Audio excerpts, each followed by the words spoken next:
তুরস্কের পররাষ্ট্রমন্ত্রী হাকান ফিদানের বাংলাদেশ সফরকে বিশ্ব রাজনীতির এক নতুন সমীকরণ হিসেবে দেখছেন আন্তর্জাতিক সম্পর্ক বিশ্লেষকরা। দ্রুত বদলে যাওয়া বিশ্ব পরিস্থিতিতে এই সফরের মাধ্যমে বাংলাদেশ ও তুরস্কের সম্পর্ক এক নতুন উচ্চতায় পৌঁছাবে বলে মনে করা হচ্ছে, যা বাংলাদেশের আন্তর্জাতিক গুরুত্ব আরও বাড়িয়ে দেবে। ইউরোপ ও এশিয়ার সংযোগস্থলে অবস্থিত তুরস্ক একদিকে যেমন শক্তিশালী সামরিক জোট ন্যাটোর গুরুত্বপূর্ণ সদস্য, অন্যদিকে মুসলিম বিশ্বের অন্যতম প্রভাবশালী দেশ। বিশেষ করে সামরিক প্রযুক্তি, প্রতিরক্ষা শিল্প এবং আন্তর্জাতিক কূটনীতিতে তুরস্ক এখন বিশ্বমঞ্চে এক বড় শক্তি।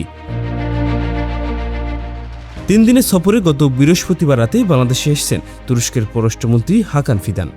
সফরের দ্বিতীয় দিন শুক্রবার সকালে রাজধানীর ইন্টারকন্টিনেন্টাল হোটেলে বাংলাদেশের পররাষ্ট্রমন্ত্রী ডক্টর খলিলুর রহমানের সঙ্গে একটি দ্বিপাক্ষিক বৈঠক করেন তিনি। এই বৈঠকে ঢাকা ও আঙ্কারার মধ্যে সাংস্কৃতিক বিনিময় চুক্তি স্বাক্ষরিত হয়। একই দিনে তিনি কক্সবাজারের রোহিঙ্গা ক্যাম্পে পরিদর্শনে যান এবং আজ প্রধানমন্ত্রী তারেক রহমানের সঙ্গে সৌজন্য সাক্ষাৎ করার কথা রয়েছে তার। উল্লেখ্য, কূটনীতিতে আসার আগে হাকান ফিদান দীর্ঘ সময় তুরস্কের জাতীয় গোয়েন্দা সংস্থার প্রধান ছিলেন এবং তাকে প্রেসিডেন্ট রিসেপ তাইপ এরদোয়ানের অত্যন্ত ঘনিষ্ঠ ও বিশ্বস্ত মানুষ হিসেবে বিবেচনা করা হয়। ফলে তার এই ঢাকা সফরকে বিশ্লেষকরা একটি কেবল সাধারণ কূটনৈতিক সফর হিসেবে দেখছেন না।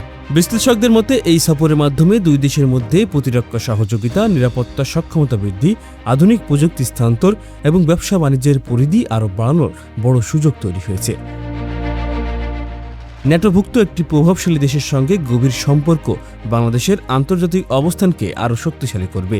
তবে আন্তর্জাতিক রাজনীতির এই প্রতিযোগিতায় কোনো নির্দিষ্ট পক্ষের দিকে না গিয়ে নিজেদের জাতীয় স্বার্থকে সবার উপরে রেখে ভারসাম্যপূর্ণ সম্পর্ক বজায় রাখার পরামর্শ দিয়েছেন সাবেক কূটনীতিকরা।